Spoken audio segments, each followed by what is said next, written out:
Ikhwan Fillah yang berbahagia, segenap pemirsa setia Alvin TV yang tercinta di mana saja Anda berada.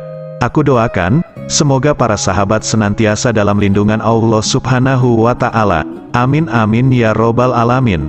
Kiai Abdul Hamid atau Mbah Hamid Pasuruan, tetap dikenang hingga kini, di tengah masyarakat. Pendiri dan pengasuh pesantren Salafiyah ini bukanlah nama yang asing lagi buat kita semua. Banyak cerita tentang kealiman, kezuhudan, serta kewalian dan kekaromahannya di masa hidupnya hingga sampai wafatnya. Antara lain, kisah Mbah Hamid mendapat salam dari malaikat Jibril. Di dunia ini tidak sedikit orang yang beranggapan alam gaib itu tidaklah ada. Namun, banyak pula orang yang mempercayai keberadaannya. Nah, dalam hal ini tingkat keyakinan seseorang terbagi 3 taraf.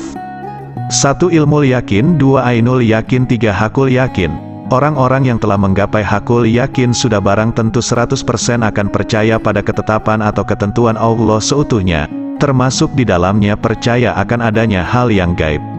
Yakin dengan rukun iman yang keenam, yakni percaya kepada qada dan qadarnya, baik yang buruk maupun yang baik. Memang tidaklah mudah meyakini barang yang tidak ada wujudnya, tetapi kita sebagai umat Islam wajib hukumnya percaya 100% dengan adanya alam gaib itu ada. Dalam Al-Quran dijelaskan, Qul la ya'lamu man fis samawati wal ardil ghaiba illallah. Artinya, katakanlah tidak ada seorang pun yang di langit dan di bumi yang mengetahui perkara yang gaib kecuali Allah. Quran Surat An-Naml, ayat 65. Meskipun demikian, Anda jangan terburu-buru dalam mengambil kesimpulan. Memang dalam ayat tersebut Al-Quran menjelaskan demikian. Akan tetapi para ulama ahli tafsir sepakat bahwa ada orang-orang tertentu atau kekasih Allah di dunia ini yang memang diizini atau diberitahu oleh Allah Subhanahu wa Ta'ala dalam masalah kegaiban tersebut. Contohnya adalah cerita Kiai Hamid berikut ini. Al-Kisah, dahulu ada santri yang bernama Ihsan. Ia adalah salah satu khodam atau pembantu Kiai yang paling dekat dengan Kiai Hamid. Bahkan setiap malam, Ihsan disuruh tidur di ruang tamu sang Kiai. Selain terkenal akan tawaduk dan kewaliannya, Kiai kelahiran kota Lasem tersebut juga terkenal akan keistiqomahan dalam ibadahnya. Setiap malam beliau tidak pernah meninggalkan qiyamul lail atau sholat tahajud.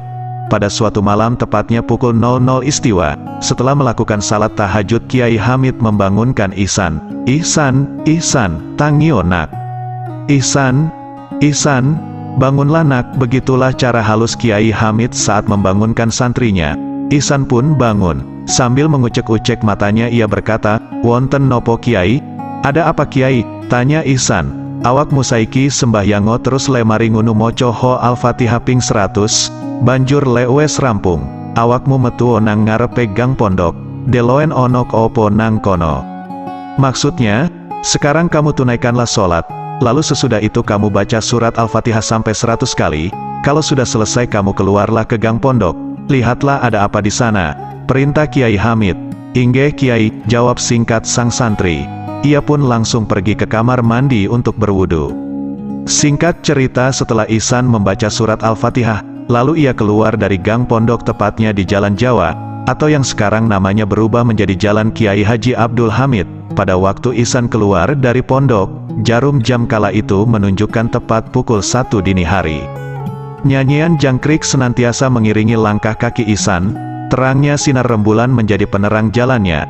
Sesampainya di Jalan Jawa, Ihsan melihat ada mobil dari arah barat, lalu mobil tersebut berhenti tepat di depannya. Kaca mobil tersebut terbuka, Ihsan lapo bengi-bengi nang kene. "Ihsan mau apa malam-malam kok di sini?" Begitulah suara lirih yang keluar dari dalam mobil tersebut. Karena lampu dalam mobil tidak dihidupkan, Ihsan pun tidak bisa melihat dengan jelas siapa yang berbicara dengannya. Ihsan masih tercengang dan kebingungan suara siapakah itu.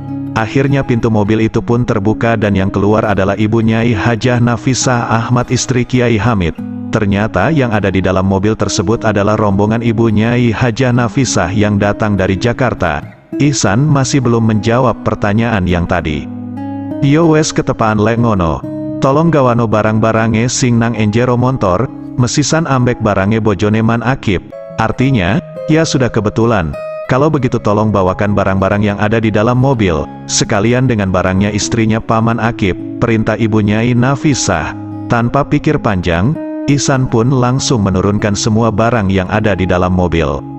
Setelah semua barang sudah dibawa ke pondok, Ihsan lalu masuk ke dalam Kiai Hamid. Tak lama kemudian Kiai Hamid datang kepada Ihsan seraya berkata, "Yok oposan, pas yo, iku mau pas aku sembahyang, malaikat Jibril teko nang aku nyampeno salam teko Allah. Ambek ngandani le bojoku teko jam 1 bengi. San, bener nang Al-Quran dijelasno, le gak ono sopo wae sing wero ambek barang goib. Yo conton koyok kejadian iku mau iku termasuk goib. Cuman Allah subhanahu wa ta'ala iku ngizini utawa ngowanehi weruh barang sing goib marang uwong sing dicintai. Maksudnya, bagaimana San? Pas kan, itu tadi waktu aku salat, malaikat Jibril datang menyampaikan salam dari Allah, dan memberitahu kalau istriku akan datang jam 1 malam. San, benar di dalam Al-Quran dijelaskan, bahwasannya tidak ada siapapun yang mengetahui tentang masalah gaib. Ya, contohnya kejadian tadi itu termasuk gaib. Cuma Allah subhanahu wa ta'ala itu memberi izin atau memberitahu barang gaib kepada hamba yang dicintainya, jelas Kiai Hamid. Setelah menjelaskan kejadian tersebut, Kiai Hamid langsung masuk ke dalam, sedangkan Ihsan masih tercengang dan merasa kagum kepada Kiai Hamid. Nah sahabat, tidaklah ada kalimat yang pantas ketika kita melihat atau mendengar kejadian yang menakjubkan dari Allah subhanahu wa ta'ala, melainkan ucapan, Subhanallah. Begitulah jika Allah yang berkehendak memberitahu perihal goib kepada hamba-hamba yang dicintai atau para walinya. Sekian kisah ini, semoga bermanfaat buat kita semua. Sampai jumpa lagi pada kisah berikutnya dan terima kasih.